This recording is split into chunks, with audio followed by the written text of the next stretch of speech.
तो बच्चों, स्वागत है आपको अपने YouTube channel D sir official में। बच्चों, आज मैं आपको 10वीं कक्षा के ज्योग्राफी के चैप्टर ऊर्जा, खनिज एवं ऊर्जा संसाधन के भाग 2 लेकर आया हूं। आप जो भी इस चैनल में नए होंगे वो इस चैनल को सब्सक्राइब ज़रूर कर लें ताकि मेरा हर आने वाला वीडियो आप तक पहले पहुंच सके। बच्चों, आज का टॉपिक है भारत में प्रमुख खनिज क्षेत्र। बच्चों, इसके पहले भाग में हम लोग पढ़ चुके हैं कि खनिज क्या है, खनिज की क्या क्या विशेषता है और खनिज के प्रकार के बारे में हम लोग पढ़ चुके हैं। बच्चों, आज हम भारत में प्रमुख खनिज क्षेत्र जो है वह 5 है। 5 में पहला है आपका प्रायद्वीपीय पठारी भाग। बच्चों, प्रायद्वीपीय पठारी भाग, सबसे पहले प्रायद्वीपीय पठारी भाग होता क्या है बच्चों?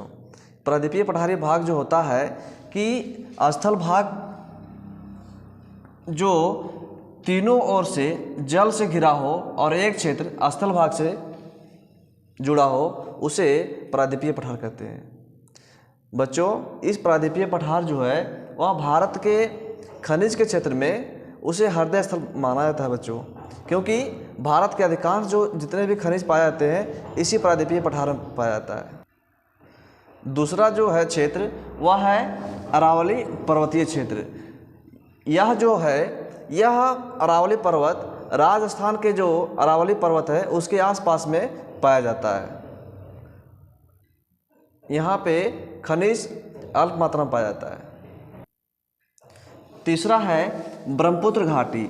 यह जो है ब्रह्मपुत्र घाटी, यह मेघालय, असम, अरुणाचल प्रदेश के क्षेत्र में पड़ता है, जहाँ खनिज पदार्थ पाए जाते हैं।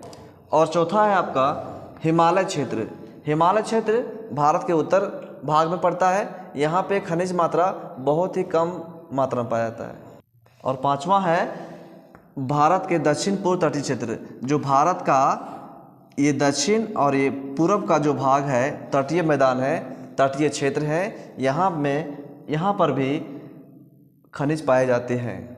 बच्चों, अब ये पांचों क्षेत्र जो हम लोग अभी पढ़े, प्रायद्वीपीय पठारी भाग, अरावली पर्वतीय क्षेत्र, ब्रह्मपुत्र घाटी, हिमालय क्षेत्र, दक्षिण पूर्व तटीय क्षेत्र, इन पांचों क्षेत्र को हम मैप के माध्यम से समझेंगे।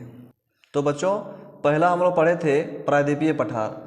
तो आप मैप में आप देख रहे होंगे कि भारत के तीनों ओर महासागर से घिरा हुआ क्षेत्र है।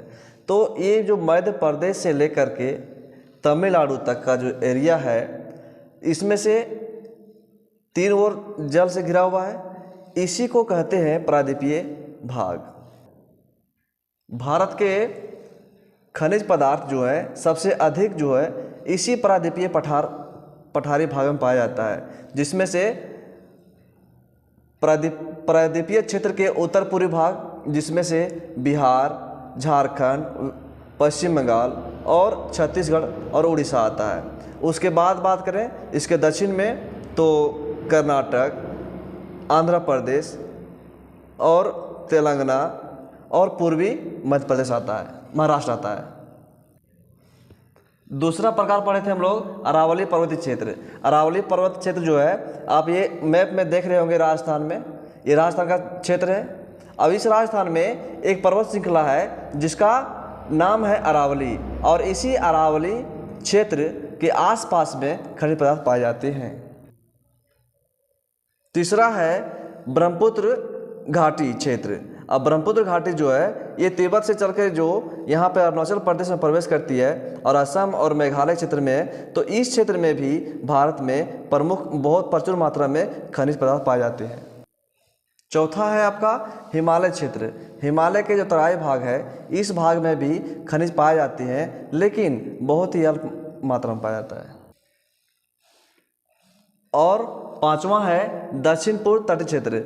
ये जो भारत का पश्चिमी भाग और ये पूर्वी घाट, ये दोनों ही घाट के क्षेत्र में बहुत ही खनिज पदार्थ पाए जाते हैं। तो इसके पहले भारत के प्रमुख खनिज क्षेत्र के बारे में आप लोग मैप के माध्यम से बढ़िया से समझ गए होंगे। अब नेक्स्ट टॉपिक है आपका लौह खनिज। लौह खनिज एक धात्विक खनिज जो भारत में अधिक से अधिक मात्रा में पाया जाता है। बच्चों, लौह खनिज के उत्पादन की बात करें तो भारत आत्मनिर्भर है और यहाँ पे प्रचुर मात्रा में उत्पादन करता है और अपने घरेलू मांग पूरा करने के साथ साथ भारत दूसरे देशों को निर्यात भी करता है। इसके अंतर्गत पढ़ेंगे हम लोग लौह अयस्क।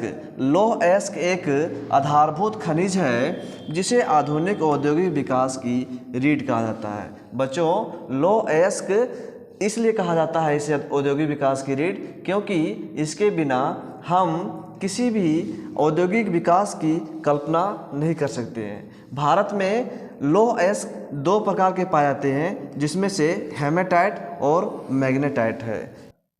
जिसमें हेमेटाइट में लोहांश की मात्रा 60 to 70% पाया जाता है और मैग्नेटाइट में 70 to 72% लोहांश पाया जाता है। और मैग्नेटाइट में अधिक से अधिक लोहांश की मात्रा पाए जाने के कारण इसमें चुंबकीय गुण अधिक मात्रा में पाया जाता है। और अगला टॉपिक है भारत में प्रमुख लौह अयस्क क्षेत्र जो 4 भागों में बांटा गया है, जिसमें से पहला है उड़ीसा, झारखंड, पेटी।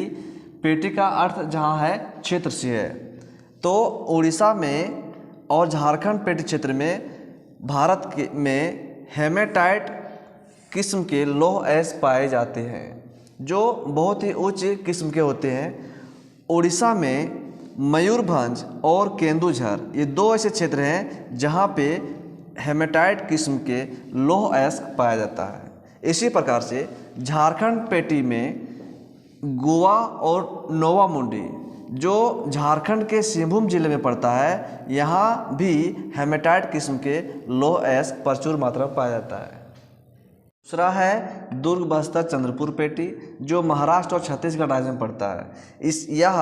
जिसमें से छत्तीसगढ़ की बात करें तो छत्तीसगढ़ के बस्तर जिला और बेलाडीला के पहाड़ी श्रृंखला में हेमेटाइट के उच्च किस्म के लौह अयस्क पाए जाते हैं। और इन दोनों राज्यों से जो लौह अयस्क को निकाला जाता है उसे विशाखापट्टनम पतन जो बंदरगाह जिसे कहते हैं से जापान और दक्षिण कोरिया देशों में निर्यात कर दिया जाता है।